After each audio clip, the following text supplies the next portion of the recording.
ಇಲ್ಲ, ಇದು Puneeth Rajkumar my lovely friend ತೀರ್ಕೊಂಡಾಗಿಂದಲೂ ಕೂಡ ಯಾವುದೇ ಒಂದು ಸೆಲೆಬ್ರಿಟಿ ಸತ್ತಾಗಿ ಅದಾದ್ಮೇಲೆ ರಾಜ್ಕುಮಾರ್ ವೈಫ್ ತೀರ್ಕೊಂಡ್ರು. ಆಗ ಇವೆಲ್ಲ ಅಲರ್ಟ್ ಆಗ್ಬಿಡ್ತಾರೆ ಜನ, ಯಾಕೆ ಹಿಂಗಾಯ್ತು ಅಂತ. ಮೊನ್ನೆ ತಾನೇ ಒಂದು ಚಿಕ್ಕ ಮಗು ಶಾಲೆಯಲ್ಲಿ ಟೀಚರ್ ಹತ್ರ ನೋಟ್ಸ್ ಇಸ್ಕೊಂಡಾಗೆ ಸತ್ತೋಗುತ್ತೆ. ಸೊ ಹೃದಯ ಅಂದ ತಕ್ಷಣನೇ ಜನಗಳಿಗೆ ನಾನು ಎಕ್ಸ್ಪ್ಲೈನ್ ಮಾಡೋದಕ್ಕೆ ಮೊದಲು ಸಿಂಪಲ್ ಇನ್ಫಾರ್ಮೇಶನ್ ನೋಡಿ. ಎಲ್ಲರ ಎದೆಯ ಭಾಗದಲ್ಲಿ ಹೃದಯ ಇರುತ್ತೆ, ನಮ್ಮ ಮುಷ್ಟಿಯಷ್ಟು ಇರುತ್ತೆ. ನಾವು ಮೀನ್ ಕಂಡನ್ನ ಪೆರಿಫರಲ್ ಹಾರ್ಟ್ ಅಂತೀವಿ ನಾವು.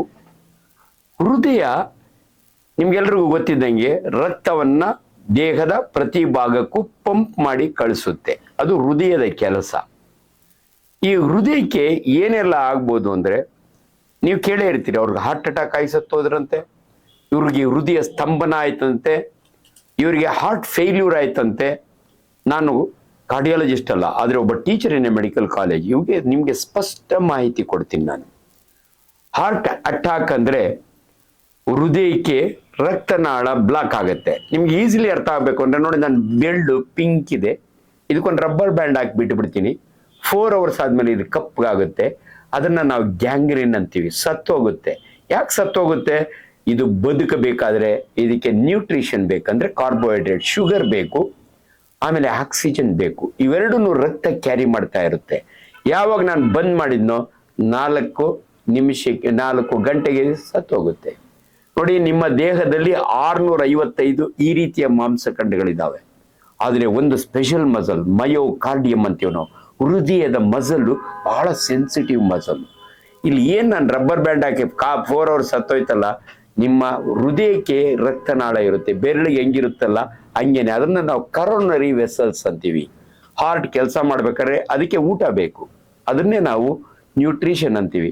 ಆ ಕರೋನರಿ ವೆಸಲ್ ಏನಾದ್ರೂ ಬ್ಲಾಕ್ ಆದ್ರೆ, ಇಲ್ಲಿ ನಾನು ಬ್ಲಾಕ್ ಮಾಡಿ ನಿಮಗೆ ತೋರಿಸಿದ್ದೀನಿ, 4 hour ಆಯ್ತು. ಆದ್ರೆ ಹೃದಯ ಎಷ್ಟು ಸೆನ್ಸಿಟಿವ್ ಅಂದ್ರೆ 5 ನಿಮಿಷಕ್ಕೆ ಆ ರಕ್ತ ಎಲ್ಲಿಗೆ ಹೋಗುತ್ತಲ್ಲ ಆ ಜಾಗ ಸತ್ತೋಗುತ್ತೆ. ಅದನ್ನ ನಮ್ಮ ಭಾಷೆಯಲ್ಲಿ MI ಆಯ್ತು ಅಂತೀವಿ, ಮಯೋಕಾರ್ಡಿಯಲ್ ಇನ್ಫಾರ್ಕ್ಷನ್. ಇದನ್ನ ಜನಸಾಮಾನ್ಯರ ಭಾಷೆಯಲ್ಲಿ ಹಾರ್ಟ್ ಅಟ್ಯಾಕ್ ಅಂತೀವಿ. ಯಾಕೆ ಅಟ್ಯಾಕ್ ಅಂದ್ರೆ ಇದ್ಕಿದ್ದಂಗೆ ಎದೆ ನೋವು ಬರ್ತದೆ, ಅದರಿಂದ ಇದನ್ನ ಹಾರ್ಟ್ ಅಟ್ಯಾಕ್ ಅಂತಾರೆ. ಹಾರ್ಟ್ ಅಟ್ಯಾಕ್ ಆದ್ರೆ ಸತ್ತೋಗ್ತಾರ? ಆ ಮಗು ಸತ್ತೋಯ್ತಲ್ಲ?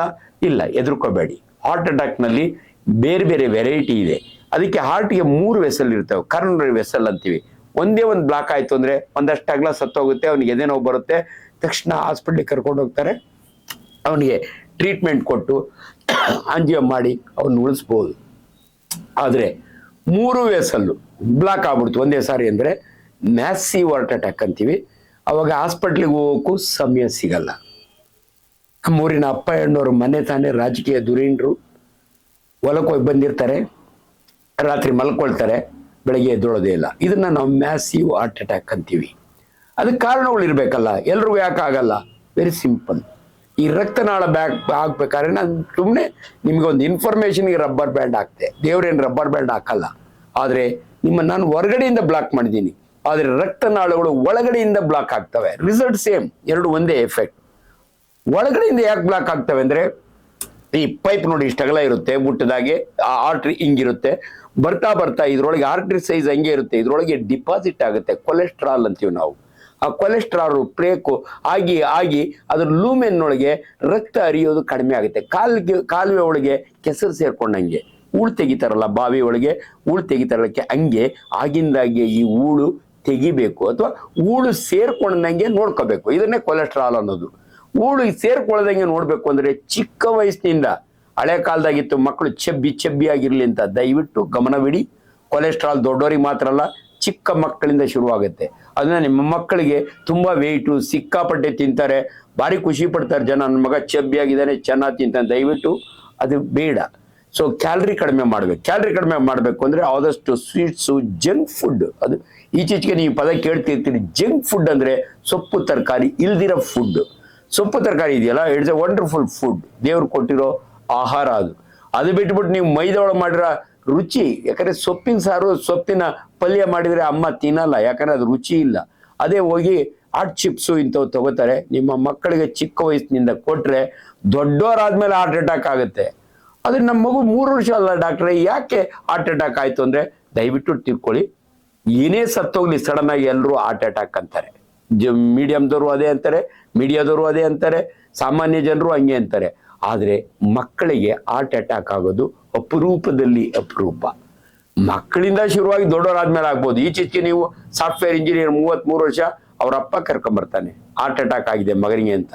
ನಾವೆಲ್ಲ MBBS ಓದೋವಾಗ 33 ವರ್ಷದ ಮಗ 65 ವರ್ಷದ ಅಪ್ಪನ ಕರ್ಕೊಂಬರೋನು. ಸೊ ಇಂಥ ಮಕ್ಕಳು 33, 34 ಪುನೀತ್ ಸತ್ತಂಗೆ ಆ ರೀತಿ ಆಗುತ್ತೆ. ನಾನು ನಿಮ್ಗೆ ಸ್ಪಷ್ಟ ಮಾಹಿತಿ ಕೊಡ್ತಾ ಇದ್ದೀನಿ. ಅದಕ್ಕೆ ಮಕ್ಕಳಿಂದನೇ ಅದನ್ನ ಪ್ರಿವೆಂಟ್ ಮಾಡಿ. ಅದಕ್ಕೂ ಇದಕ್ಕೆ ಟೈಮ್ ಮಾಡಬೇಡಿ. ಮಗು 3 ವರ್ಷಕ್ಕೆ ಯಾಕೆ ಸತ್ತೋಯ್ತು ಅಂದ್ರೆ ಕಾಂಜನೈಟಲ್ ಅನಾಮಲೀಸ್ ಅಂತೀವಿ. ಇದು ಬಹಳ ಸರಳ, ನಿಮ್ಗೆ ಅರ್ಥ ಮಾಡೋದು ನೋಡಿ. ಕೆಲವು ಮಕ್ಕಳು ಹುಟ್ಟವಾಗ 6 ಬೆಳ್ಳಿ ಇರುತ್ತೆ, ಇದನ್ನ ಅನಾಮಲಿ ಅಂತೀವಿ ನಾವು. ಕೆಲವು ಮಕ್ಕಳಿಗೆ ಸೀಳು ತುಟಿ ಇರುತ್ತೆ, ಅದನ್ನ ಅನಾಮಲಿ ಅಂತೀವಿ. ತಾಯಿಯ ಗರ್ಭದಲ್ಲೇ ಅನಾಮಲಿ. ಇನ್ನು ಕೆಲವು ಮಕ್ಕಳಿಗೆ ಹಾರ್ಟಿನ ಮಧ್ಯೆ ವ್ಯಾಲ್ವ್ ಇರುತ್ತೆ, ಅದ್ರಾಗ ಒಂದು ತೂತ್ ಬಿದ್ದಿರುತ್ತೆ. ಸೊ ಅದರಿಂದ ಕಾಂಪ್ಲಿಕೇಶನ್ ಆಗಿ ಮಗು ಸತ್ತೋಗಿರುತ್ತೆ. ಇದನ್ನ ಹೆಂಗ್ರಿ ಡಾಕ್ಟ್ರೆ ಕಂಡುಹಿಡಿಯೋದು? ಅದಕ್ಕೆ ಮಕ್ಕಳಿಗೆ ಜನರಲ್ ಹೆಲ್ತ್ ಎಲ್ಲ ಮಕ್ಕಳಿಗೂ ಬೇಕಿಲ್ಲ. ಮಗು ಇಕ್ಕಿದ್ದಂಗೆ ಬ್ಲೂ ಆಗೋಯ್ತು, ಯಾಕೋ ಆಟ ಆಡೋವಾಗೆ ಇಕ್ಕಿದ್ದಂಗೆ ಉಪ್ಸ ಬರ್ತಾ ಇದೆ, ಮೆಟ್ಲತ್ತಲ್ಲ ಮಗ ಅಂತ ಮಕ್ಕಳನ್ನ ನೀವು ಪೀಡಿಯಾಟ್ರಿಷಿಯನ್ ಹತ್ರ ಕರ್ಕೊಂಡೋದ್ರೆ ಅವ್ರು ಚೆಕ್ ಮಾಡಿ ಒಂದು ಸಿಂಪಲ್ ಎಕೋ ಕಾರ್ಡಿಯೋಗ್ರಾಮ್ ಮಾಡಿದ್ರೆ ಈ ಮಗು ಡಿಫೆಕ್ಟ್ ಏನಿದೆ ಅಂತ. ಸೊ ನಾನು ಯಾಕೆ ನಿಮ್ಗೆ ಇಷ್ಟೊಂದು ವಿವರವಾಗಿ ಹೇಳ್ತೀನಿ ಅಂದ್ರೆ, ದಯವಿಟ್ಟು ಆ ಮಗುಗೆ ಹಾರ್ಟ್ ಅಟ್ಯಾಕ್ ಆಯ್ತಲ್ಲ ನನ್ನ ಮಕ್ಳಿಗೆ ಆಗ್ಬಿಟ್ರೆ ಹಂಗೆ ಎದುರ್ಕೋಬೇಡಿ, ಹಂಗೆ ಆಗಲ್ಲ. ಇದು ಒಂದು ನ್ಯೂಸ್ ಆಯ್ತು ಅಷ್ಟೇನೆ, ಆ ರೀತಿ ಆಗಲ್ಲ. ಆದ್ರೆ ಯಂಗ್ಸ್ಟರ್ಸ್ ಸಾಯ್ತಾ ಇರೋದಕ್ಕೆ ಕಾರಣ ನಾನು ಅವಲೇ ಹೇಳ್ದಂಗೆ ಅವರ ಕೊಲೆಸ್ಟ್ರಾಲ್. ಎರಡನೇದು ನೀವು ಬಹಳ ಇಂಪಾರ್ಟೆಂಟು, ಟೆನ್ಷನ್. ಪ್ರತಿಯೊಬ್ಬನಿಗೂ ಕೂಡ ನೋಡಿ, ನಾವೆಲ್ಲ ಹುಡುಗರಾಗೆ ಅಪ್ಪ ರಿಟೈರ್ಡ್ ಆದ್ಮೇಲೆ ಒಂದು ಮನೆ ಮಾಡೋನು. ಈಗ ಸಾಫ್ಟ್ವೇರ್ ಇಂಜಿನಿಯರು ಇನ್ನು 2 ವರ್ಷಕ್ಕೆ ದೊಡ್ಡ ಬಂಗ್ಲೆ ಕಟ್ಟಬೇಕು, ದೊಡ್ಡ ಕಾರ್ ತಗೋಬೇಕು, ಲೋನ್ ತಗೋತಾನೆ. What N amount of stress and strain. ನೋಡಿ, ಯಾವ ಮನುಷ್ಯನಿಗೆ ಸ್ಟ್ರೆಸ್ ಅಂಡ್ ಸ್ಟ್ರೈನ್ ಜಾಸ್ತಿ ಇರುತ್ತಲ್ಲ ಅವನಿಗೆ ಡಯಾಬಿಟಿಸು ಕಾಮನ್ನು, ಅವನಿಗೆ ಹೈಪರ್ ಟೆನ್ಷನ್ನು ಕಾಮನ್ನು. ಇವನ್ನ ನಾವು ಪ್ರೆಸಿಪಿಟೇಟಿಂಗ್ ಕಾಸ್ ಅಂತೀವಿ. ಯಾಕಂದ್ರೆ ಹಾರ್ಟ್ ಅಟ್ಯಾಕ್ ಆದ್ರೆ ಒಂದು ಕಾರಣ ಇರಬೇಕು, ಪ್ರೆಸಿಪಿಟೇಟಿಂಗ್ ಕಾಸ್. ಇದು ಬಹಳ ಇಂಪಾರ್ಟೆಂಟು. ಆಮೇಲೆ ಇದ್ರ ಮೇಲೆ ನಾನು ಕ್ಲಾಸ್ಗಳು ಗಂಟೆಗಟ್ಟಲೆ ತಗೋತೀನಿ. ನಿಮಗೆ ಬೇಕಾದಷ್ಟೇ ವಿಚಾರಗಳನ್ನ ನಾನು ಹೇಳ್ತಾ ಹೋಗ್ತೀನಿ.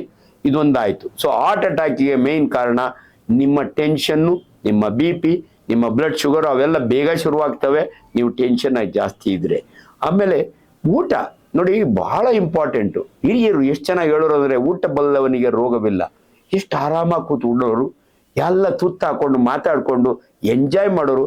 ಇವತ್ತು ಈ ಮೊಬೈಲು, ಈ ಮೀಡಿಯಾ ಬಂದ್ಮೇಲೆ ಜನ TV ಮುಂದೆ ಕೂಟ್ಬಿಟ್ಟ ಅಂದ್ರೆ ಪುಟ್ಟ ಗೌರಿಯ ಮದುವೆಯಿಂದ 5 ಸೀರಿಯಲ್ ಮುಗಿಯೋವರೆಗೂ ಉಣ್ಣೋದೇ ಇಲ್ಲ. ಅದಾದ್ಮೇಲೆ ಕ್ರೈಮ್ ಸ್ಟೋರಿ ಬರ್ತದೆ, ತಟ್ಟೆ ಬರುತ್ತೆ. ಆ ಟೆನ್ಷನ್ ಹೆಂಗಿರುತ್ತೆ ಅಂದ್ರೆ ಏನೋ ತಿಂತಾರೆ, ಜಿರಳೆ ಬಂದ್ರೆ ಅದನ್ನು ತಿನ್ಬಿಡ್ತಾರೆ. ಇದನ್ನ ನಾವು ಹೇಳೋದು, you must enjoy your food. ಅದನ್ನೊಂದು. ಇವನ್ ಡಿಫಿಕೇಶನ್ ಬಹಳ ಜನಕ್ಕೆ, ನಾನು ಒಬ್ಬನೇ ದೊಡ್ಡಬಳ್ಳಾಪುರದ ಕುಂಡಿ ಡಾಕ್ಟರ್ ಅಂತ ಫೇಮಸ್ ಆಗಿರೋದು. ನಿಮ್ಗೆ ಕುಂಡಿ ಬಗ್ಗೆ ಗೊತ್ತೇ ಇರೋದಿಲ್ಲ, ನಾಚಿಕೋತೀರಿ, ಎದುರ್ಕೋತೀರಿ. ಯಾವ ಮನುಷ್ಯ ಕರೆಕ್ಟ್ ಡಿಫಿಕೇಶನ್ ಯಾವಾಗ ಮಲ ವಿಸರ್ಜನೆ ಮಾಡ್ತಾನಲ್ಲ ಅವನಿಗೆ ಕಾಯಿಲೆ ಕಡಿಮೆ. ಬಟ್ ಇಲ್ಲ, ಜನಗಳಿಗೆ ಟೈಮ್ ಇಲ್ಲ. ಬೆಳಿಗ್ಗೆನೆ ಆಫೀಸ್ಗೆ ಹೋಗ್ಬೇಕು, ಅರ್ಜೆಂಟ್ ಜೀಪ್ ಬಂದ್ಬಿಟ್ಟಿರ್ತದೆ, ಇಲ್ಲದ್ರೆ ಕಾರ್ ಬಂದ್ಬಿಟ್ಟಿರ್ತದೆ, ಇವನ್ ಲಟ ಹೋಗ್ತಾನೆ, ಬರೋದಿಲ್ಲ, ತಿಣಕ್ತಾನೆ, ಫೈಲ್ಸ್ ಬರುತ್ತೆ. ಮೋಷನ್ ಮಾಡಲಿಕ್ಕೆ ತನ್ನದೇ ಆದ ವ್ಯವಸ್ಥೆ ಇರಬೇಕು. ಸೊ ಇಲ್ಲ ಅಂದ್ರೆ ಇಂಥ ಎಲ್ಲ ಸಮಸ್ಯೆಗಳಿಗೂ ನೀವು ultimately it is the life style disorder. ಇಷ್ಟೇ. ನೀವು ಹಿರಿಯರದಂಗೆ ಹಳ್ಳಿ ಕಡೆಯವರು ಇದ್ದಂಗೆ ತೋಟದ ಕಡೆ ಹೋಗಿ ಆರಾಮಾಗಿ ಕೂತ್ಕೊಂಡು ಅಲ್ಲಿ ನೀವು ಸಂಡಾಸ್ ಮಾಡಲಿಲ್ಲ, ಮನೆಗೆ ಬಂದು ಆರಾಮಾಗಿ ಕೂತ್ಕೊಂಡು ಅಪ್ಪ ಅಮ್ಮ ಅಜ್ಜಿ ತಾತನ ಜೊತೆ ಮಾತಾಡ್ಕೊಂಡು ಉಡ್ಲಿಲ್ಲ. ಸೊ ಇವೆಲ್ಲವೂ ಕಾರಣ. ಅಂಡ್ ಅದಕ್ಕಿಂತ ಇಂಪಾರ್ಟೆಂಟು, ಈಗ ನೋಡಿ ಕ್ಯಾನ್ಸರ್ಗಷ್ಟೇ ಅಲ್ಲ, ಹಾರ್ಟ್ ಅಟ್ಯಾಕ್ಗೂ ಕೂಡ ಕಲಬೆರಕೆ ಆಹಾರಗಳು. ನೀವು ಇವು ಡೈಸ್ ಎಲ್ಲ ಹಾಕಿ ಮನೆ ಕ್ಯಾನ್ಸರ್ ಬರುತ್ತೆ ಅಂತ ಅದನ್ನೆಲ್ಲ ಕೇಸ್ ಆಯ್ತಲ್ಲ, ಇಂಥವು ಆಹಾರದಲ್ಲಿ ಕಲುಷಿತ ಆಹಾರಗಳು, ಕಲಬೆರಕೆ ಆಹಾರಗಳು. ಅಂಡ್ ಅದರೊಳಗಿರೋ ಕಾರ್ಸಿನೋಜನ್ಸ್ ಅಂತೀವಿ. ನಾನು ಕ್ಯಾನ್ಸರ್ ಬಗ್ಗೆ ಮಾತಾಡುವಾಗ ಅದನ್ನ ಇನ್ನೂ ಡೀಟೇಲ್ ಆಗಿ ಹೇಳ್ತೀನಿ. ಬಟ್ ಹಾರ್ಟ್ಗೂ ಇವಕ್ಕೂ ಇಷ್ಟೊಂದು. ಇನ್ನೊಂದು ಒಬೆಸಿಟಿ ನೋಡಿ, ಒಂದು ವೆಯ್ಟ್ ಅಂತ ಇರ್ತದೆ. ಯಾರು ಒಬೇಸ್ ಇರ್ತಾರಲ್ಲ ಅವ್ರಿಗೆ ಹಾರ್ಟ್ ಅಟ್ಯಾಕ್ ಆಗೋದು ಜಾಸ್ತಿ. ಅದಕ್ಕೆ ನಾನು ಬಹಳ ಸರಳವಾಗಿ ಹೇಳ್ತೀನಿ ನಿಮ್ಗೆ, ಒಬೆಸಿಟಿ ಅಂದ್ರೆ ಬೆಲ್ಲಿ ಅಬ್ಡಮನ್ನು, longer the belt shorter the life. ಚೆನ್ನಾಗಿ ತಿಳ್ಕೊಂಬಿಡಿ. ನಿಮ್ ಬೆಲ್ಟ್ ಎಷ್ಟು ಲಾಂಗ್ ಇರುತ್ತಲ್ಲ ನಿಮ್ ಲೈಫ್ ಅಷ್ಟು ಶಾರ್ಟ್ ಆಗುತ್ತೆ. ನಿಮ್ಮ ಬೆಲ್ಟ್ ಶಾರ್ಟ್ ಆಗ್ಬೇಕು ಅಂದ್ರೆ ನಿಮ್ ಹೊಟ್ಟೆ ಕರಗಿಸ್ಬೇಕು. ಇದು ಬಹಳ ಡಿಫಿಕಲ್ಟು. ಬಟ್ ಅದಕ್ಕೂ ಬೇಕಾದಷ್ಟು ಪ್ರೊಸೀಜರ್ಸ್ ಇರ್ತವೆ. ಈ ಯಾವೊಂದು ಮಾತು ಕೇಳಿ ಒಂದು ವಾರದಾಗ ಇಳಿಸ್ಬಿಡ್ತೀನಿ 10 kg, 5 ಕೋಟಿ 5,000 ರೂಪಾಯಿ ಪ್ಯಾಕೇಜ್ ತಗೋ. ನಮ್ಮ ದೇಶದಲ್ಲಿ ಮೋಸ ಮಾಡೋರು ಭಾಳ ಇದ್ದಾರೆ. ದಯವಿಟ್ಟು ನಿಮ್ಮಲ್ಲಿ ಕೊನೆಯದಾಗಿ ಒಂದು ಮನವಿ, go to a qualified doctor. ಯಾವನೋ ಕ್ವ್ಯಾಕು, ಯಾವನೋ IAS ರಿಟೈರ್ಡ್ ಫೆಲೋ ಡಾಕ್ಟರ್ ಕೆಲಸ ಮಾಡ್ತೀನಿ, ಅಲ್ಲಿ ಅವನು ಇದ್ರೊಳಗೆ ಕೂತ್ಕೊಂಡು ಕೀಮೋಥೆರಪಿ ಬದಲು ಒಂದು ಗ್ಲಾಸ್ ನೀರನ್ನ ನಿಂಬೆ ಜ್ಯೂಸ್ ಹಾಕಿ ಕೊಟ್ಟು ಬಿಡ್ತೀನಿ.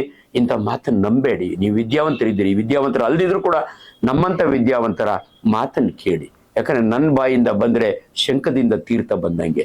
ಆದ್ರಿಂದ ದಯವಿಟ್ಟು ಇದು ಇಷ್ಟು ಸಂಕ್ಷಿಪ್ತವಾಗಿ ನಿಮ್ಮ ಹೃದಯ ಚೆಕ್ ಮಾಡ್ತೀವಿ. ಎಷ್ಟು ಸಾರಿ ಚೆಕ್ ಮಾಡಿಸ್ಕೋಬೇಕು ಡಾಕ್ಟ್ರೆ? ದೊಡ್ಡವರಾದ್ಮೇಲೆ ನೀವು 30 ವರ್ಷದಿಂದನೇ annually once treadmill test ಅಂತೀವಿ, ECG ಮಾಡ್ತೀವಿ. ಅದಾದ್ಮೇಲೆ ನಿಮ್ಗೆ ವ್ಯಾಯಾಮ ಟ್ರೆಡ್ ಮೀಲ್ ಮಾಡ್ತೀವಿ. ಅದ್ರಾಗ ಏನ್ ನೋಡು ಬಂದ್ರೆ ಎಕೋ ಅಂದ್ರೆ ಸಿಂಪಲ್ ಎಕೋ ಕಾರ್ಡಿಯೋಗ್ರಾಮ್, ನಿಮ್ಮ ಅಲ್ಟ್ರಾಸೌಂಡ್ ಸ್ಕ್ಯಾನ್ ಮಾಡ್ದಂಗೆ. ಇಷ್ಟರೊಳಗೂ ಏನನ್ನ ಡೌಟ್ ಬಂದ್ರೆ ನಿಮ್ಗೆ ಆಂಜಿಯೋ ಮಾಡ್ತೀವಿ. Everything is very simple today. ನಾನು MBBS ಆಂಜಿಯೋ ಅಂದ್ರೆ ದೊಡ್ಡ ಕೆಲಸ, ಇವತ್ತು ಹಂಗ್ ಮಾಡಿ ಹಿಂಗ್ ಮನೆಗೆ ಕಳಿಸ್ತಾರೆ. ಅದರಿಂದ ದಯವಿಟ್ಟು ನಮ್ಮ ಮಾತಿಗೆ ಗೌರವ ಕೊಟ್ಟು ಮಾತು ಕೇಳಿ. ಇವತ್ತು ನಿಮ್ದು ಹೆಸರೇನಪ್ಪ? ಪಬ್ಲಿಕ್ ಚಾಯ್ಸ್ ಕನ್ನಡದಿಂದ. ಯಾಕಂದ್ರೆ ನನಗೆ ಪಬ್ಲಿಕ್ ಚಾಯ್ಸ್ ಕನ್ನಡ, ನಾನು ಯಾಕಂದ್ರೆ ಇವ್ರು ಅಷ್ಟು ಪ್ರೀತಿಯಿಂದ ಬಂದು ನಾನು ಕೇಳಿದಾಗೆ, ನಾನು ಇಲ್ಲಿ ಕೂತ್ಕೊಂಡು ಭಾಷಣ ಮಾಡಿದ್ರೆ 100 ಜನಕ್ಕೆ ಹೋಗ್ಬೋದು. ಆದ್ರೆ ಮಾಧ್ಯಮದವರ ಒಂದು ಎಫೆಕ್ಟ್ ಏನಂದ್ರೆ ಇಡೀ ಸಮಾಜಕ್ಕೆ ಇಂಥ ವಿಚಾರ ತಲುಪಿಸುವ ಕೆಪಾಸಿಟಿ ಇದೆ ಅವರು. ಅದಕ್ಕೋಸ್ಕರ ನಾನು ಇವತ್ತು ಕೂತ್ಕೊಂಡು ಇಷ್ಟು ವಿಚಾರ ಹೇಳಿದ್ದೀನಿ. Thank you very much. Sir, ಈಗ ಇನ್ನೊಂದು ಡೌಟ್. ಈಗ MI ಆದ್ರೆ ಮಾತ್ರ ಆರ್ಟ್ ನಿಂತೋಗುತ್ತಾ, ಅಥವಾ ಕರೋನರಿ ಇದಿರುತ್ತಲ್ಲ ವಾಲ್ಸ್, ಅಲ್ಲಿ ಬ್ಲಾಕ್ ಆಗಿದ್ರೆ ಬೇರೆ ಕಡೆ ಅಂದ್ರೆ ಆರ್ಟ್ ಕಡೆಯಿಂದ ಹೊರಗಡೆ ಪಂಪ್ ಆಗುವಾಗ ಏನು ನರ್ವ್ಸ್ ಇರುತ್ತೋ ಅಲ್ಲಿ ಬ್ಲಾಕ್ ಆದ್ರೆ ಏನು ಆರ್ಟಿಗೆ ಸಂಬಂಧ ಪ್ರಾಬ್ಲಮ್ ಆಗಲ್ಲ? ಇಲ್ಲ, ಅದಕ್ಕೆ ಹಾರ್ಟ್ನೊಳಗೆ 3 ವೆಸಲ್ ಬ್ಲಾಕ್ ಆಗೋದಕ್ಕೆ ನಾನು ಹೇಳಿದೆ. ಒಂದು ವೆಸಲ್ ಬ್ಲಾಕ್ ಆದ್ರೆ ಹಾರ್ಟ್ ನಿಂತೋಗಲ್ಲ. 3 ಒಟ್ಟಿಗೆ ಬ್ಲಾಕ್ ಆದ್ರೆ ಹಾರ್ಟ್ ನಿಂತೋಗ್ಬಿಡ್ತದೆ. ಕಾರ್ಡಿಯಾಕ್ ಅರೆಸ್ಟ್ ಅಂತೀವಿ. ಅವಾಗ ಟ್ರೈ ಮಾಡ್ತೀವಿ ರಿಸಸಿಟೇಷನ್, ಆಗಲ್ಲ ಮ್ಯಾಸಿವ್ ಹಾರ್ಟ್. ಈ ಹಾರ್ಟ್ ನಿಂದನೇ ಎಂಬೋಲೈ ಅಂತ ಇರುತ್ತೆ. ಅದು ಈಚೆ ಬಂದ್ರೆ ಸೀದಾ ಯಾರೋ ಒಬ್ಬರಿಗೆ ಗ್ಯಾಂಗ್ರೀನ್ ಆಗೋಯ್ತು. ಚೆನ್ನಾಗಿದೆ ಡಾಕ್ಟ್ರೆ, ಬಿಡಿಸತ್ತ ನಮ್ಮ ಅಣ್ಣ. ಆದ್ರೆ ಒಂದಿನ ನೋಡ್ತೀವಿ ಇದು ಗ್ಯಾಂಗ್ರೀನ್ ಆಗ್ಬಿಟ್ಟಿದೆ. ಹಾರ್ಟ್ ಫಿಬ್ರಿಲೇಷನ್ ಆದಾಗೆ ಅದ್ರೊಳಗಿರೋ ಕ್ಲಾಟು ಹರ್ಕೊಂಡು ಬಂದು ಇಲ್ಲಿ ಕೂತ್ ಬಿಡುತ್ತೆ. So heart attack, heart fibrillation ಇವೆಲ್ಲದರ ಕಾಂಪ್ಲಿಕೇಶನ್ ಅಂದ್ರೆ ಪೆರಿಫರಲ್ ವ್ಯಾಸ್ಕ್ಯುಲರ್ ಡಿಸೀಸ್ ಅಂತೀವಿ ನಾವು. ಪೆರಿಫರಿ ಅಂದ್ರೆ ಹೊರಗಡೆ. ಸೊ ಬೆಳ್ಳು ಪರ್ಟಿಕ್ಯುಲರ್ ಕಾಲ್ನಾಗ ಹಂಗಾಗುತ್ತೆ. ಕಾಲ್ ಗ್ಯಾಂಗ್ರೀನ್, ಯಾರಿಗಾನ ಗ್ಯಾಂಗ್ರೀನ್ ಆಗಿದೆ ಅಂದ್ರೆ ಅವ್ನು ಬಿಡಿ ಸ್ಮೋಕರ್ ಇರ್ತಾನೆ, ಬರ್ಗರ್ಸ್ ಡಿಸೀಸ್ ಅಂತೀವಿ, ಅಥವಾ ಡಯಾಬಿಟಿಸ್ ಇರ್ತದೆ ಅನ್ಕಂಟ್ರೋಲ್ಡ್. ಸೊ ಅದರಿಂದ ಹಾರ್ಟ್ ತಾನೇ ಸಾಯೋದಲ್ದಿರ ಹಾರ್ಟಿನ ಡಿಸೀಸಸ್ ಇಂದ ಬೇರೆ ಕಾಯಿಲೆಗಳು ಬರ್ತವೆ. ಅದ್ರ ಬಹಳ ಇಂಪಾರ್ಟೆಂಟ್ ಎಂಬೋಲೈ ಅಂತೀವಿ ನಾವು. ಎಷ್ಟೋ ಸಾರಿ ಹಾರ್ಟ್ ಒಳಗಿಂದ ಎಂಬೋಲಸ್ ಲಂಗ್ಸ್ ಹೋಗ್ಬಿಟ್ರೆ ಪಲ್ಮನರಿ ವೆಸಲ್ ಅಂತ ಅದು ಸಿಕ್ಕಾಕೊತ್ತು ಅಂದ್ರೆ ಅವ್ನು ಉಸಿರಾಟ ನಿಂತು ಸತ್ತೋಗ್ತಾನೆ. ಇದು almost like A heart attack. Common ಜನ ಯಾವನ ಸತ್ತೋದಾಗ ಹಾರ್ಟ್ ಅಟ್ಯಾಕ್ ಆಯ್ತು ಅಂತಾನೆ. ಬಟ್ ಒಬ್ಬ ಡಾಕ್ಟರ್ ಆಗಿ ನನಗೆ ಗೊತ್ತಾಗುತ್ತೆ, ಅವನಿಗೆ 3 ದಿವಸದಿಂದ ಆಪರೇಷನ್ ಮಾಡಿದ್ದೆ. ಕಾಲ್ನಾಗಿರೋ ಒಂದು ಥ್ರಾಂಬಸ್ ಹಾರ್ಟಿಗೆ ಬಂತು, ಹಾರ್ಟಿಂದ ಪಲ್ಮನರಿ ವೇಯ್ನ್ಗೆ ಹೋಯ್ತು, ಪಲ್ಲಿ ಸತ್ತೋದ. ಇವೆಲ್ಲ ನಮ್ಮ ಟರ್ಮಿನಾಲಜಿಗಳು. ಸೊ ಯಾರೇ ಸಡನ್ ಸತ್ತರೆ ಒಂದು ಹಾರ್ಟ್ ಅಟ್ಯಾಕು, ಒಂದು ಪಲ್ಮನರಿ ಎಂಬಾಲಿಸಮ್, ಇನ್ನೊಂದು ಸ್ಟ್ರೋಕ್, ಬ್ರೈನ್ ನಿಂತೋಗುತ್ತೆ. ಇವೆಲ್ಲವೂ ಕಾರಣ. ಇದು ವೆರಿ ಇಂಪಾರ್ಟೆಂಟ್.